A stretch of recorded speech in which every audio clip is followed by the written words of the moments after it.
तेलंगाना के आदिलाबाद में दो नौजवानों ने पुलिस की सरकारी इनोवा गाड़ी का इस्तेमाल करते हुए रील्स बनाई।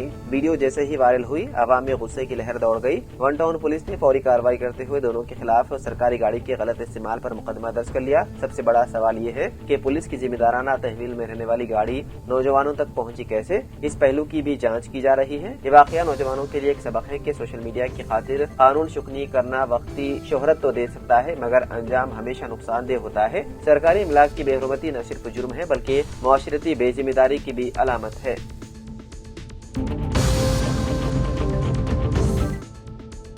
तेलंगाना एंटी करप्शन ब्यूरो ने सिकंदराबाद के तहसीलदार दफ्तर से दो सरकारी एहलकारों को मुबैना तौर पर 3 लाख रुपए की रिश्वत तलब करने के इल्जाम में गिरफ्तार कर लिया। एसीबी हुकाम के मुताबिक मुलजिम मंडल सर्वेवर कालुआ किरण कुमार और चेयरमैन मीकाला भास्कर ने शिकायत कुनंदे की जायदाद के खिलाफ जारी नोटिस पर कोई मनफी कार्रवाई न करने के बदले में रिश्वत तलब की थी। उन्हें एसीबी ने पहली किस्त के तौर पर 1 लाख रुपए रिश्वत कबूल करते हुए पकड़ लिया।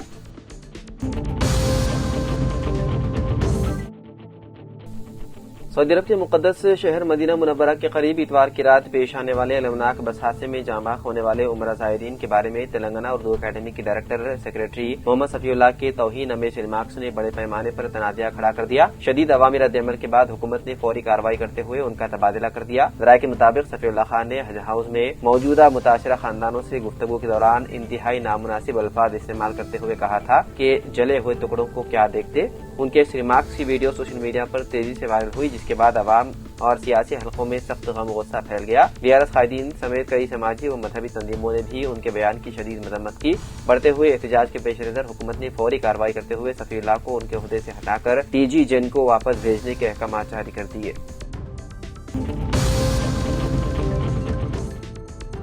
गुरुकुल स्कूल्स आंगनवाड़ी हॉस्टल्स को अंडों की फराहमी में भी धोखा। अंडे का वजन 45 से 52 ग्राम होना चाहिए। आंगनवाड़ी व हॉस्टल्स में पहुंचने वाले अंडों का वजन 30 से 40 ग्राम तक है। कम कीमतों पर खरीदारी की जा रही है। महीने में 3 बार मुंतकिल किया जाना है, जबकि ठेकेदार 1 या 2 मरतबा ही मुंतकिल कर रहे हैं। कई दिनों तक दखीरा करने से अंडे सड़ जाते हैं।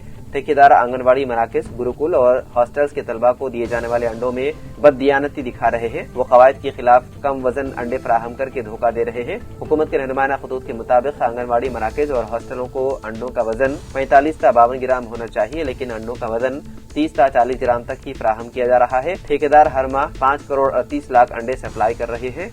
माजी के बरक्स इस बार टेंडर्स जिले परचेज कमेटी के एहतमाम मुनक्किद किए गए। हर जिले में एक ठेकेदार तमाम सरकारी इदारों को अंडे फराहम कर रहा है। हुकूमत 5.5 से 6.5 रुपए फी अंडा अदा कर रही है। ठेकेदार छोटे साइज के अंडों को, जिनकी मार्केट में ज्यादा मांग नहीं है, कम कीमत पर जमा कर रहे हैं और उन्हें गुरुकुल, आंगनबाड़ी और हॉस्टल्स में रवाना कर रहे हैं।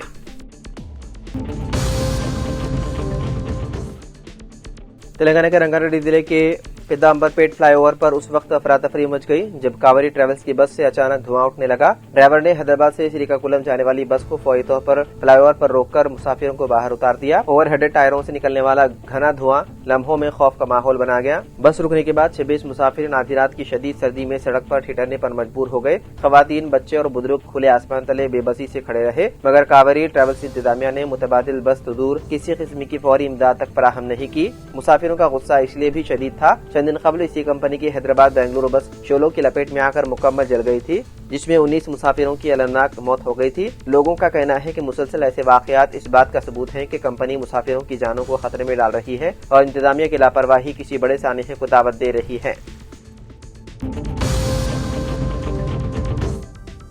साबरमती सेंट्रल जेल के हाई सिक्योरिटी हिस्से में ISKP के मुबैना कारकुन डॉक्टर अहमद मोहिउद्दीन सैयद पर बेरहमी से हमला किया गया, जिसके बाद कैदियों की हिफाजत पर संगीन सवालात खड़े हो गए हैं। राय के मुताबिक हैदराबाद के डॉक्टर अहमद मोहिउद्दीन, जिन्हें रेजन केमिकल के जरिए दहशतगर्दाना हमले की साजिश के इल्जाम में 8 नवंबर को गिरफ्तार किया गया था, पर मंगल के रोज उसी विंग में मौजूद कैदियों ने हमला किया। वाकई की असल वजह ताहाल वादे नहीं हो सकी, ताहम तहकीकात जारी है। राय के मुताबिक हमला इस कदर शदीद था कि मौके पर मौजूद सिक्योरिटी एहलकारों को उसकी जान बचाने के लिए फौरन मुदाखलत करनी पड़ी। जैसे ही बैरक के बाहर तैनात गार्ड्स को शोरगुल सुनाई दिया, वो अंदर दौड़ते हुए गए और हमलावर कैदियों से उसे छुड़ाकर बाहर निकाला। हमले के फौरन बाद गुजरात एंटी टेररिज्म स्क्वाड की टीम साबरमती जेल पहुंची और बाकी की हालात का जायजा लिया।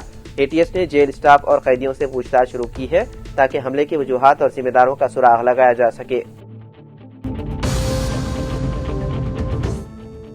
تلنگانہ ہائی کورٹ نے ایک سنسنی خیز فیصلہ سناتے ہوئے سال 2015 اور 16 کے گروپ 2 تقررات کو مکمل طور پر منسوخ کر دیا۔ عدالت نے سخت ریمارکس دیتے ہوئے کہا کہ تلنگانہ پبلک سروس کمیشن نے تکنیکی کمیٹی کی واضح سفارشات کی خلاف ورزی کی اور وائٹنر، کٹنگ، اریزنگ اور ڈبل ببلنگ والے مشکوک OMR پرچوں کی جانچ کر کے تقررات کے عمل کو سنگین طور پر داغدار کیا۔ عدالت نے سال 2019 میں جاری نتائج کو غیر قانونی اور ایک طرفہ قرار دیتے ہوئے فوری طور پر کالعدم کر دیا اور حکم دیا کہ تمام پرچوں کی تکنیکی کمیٹی کی ہدایت کے مطابق اثر نو جانچ کی جائے اور 8 ہفتوں میں نئی فہرست جاری کی جائے۔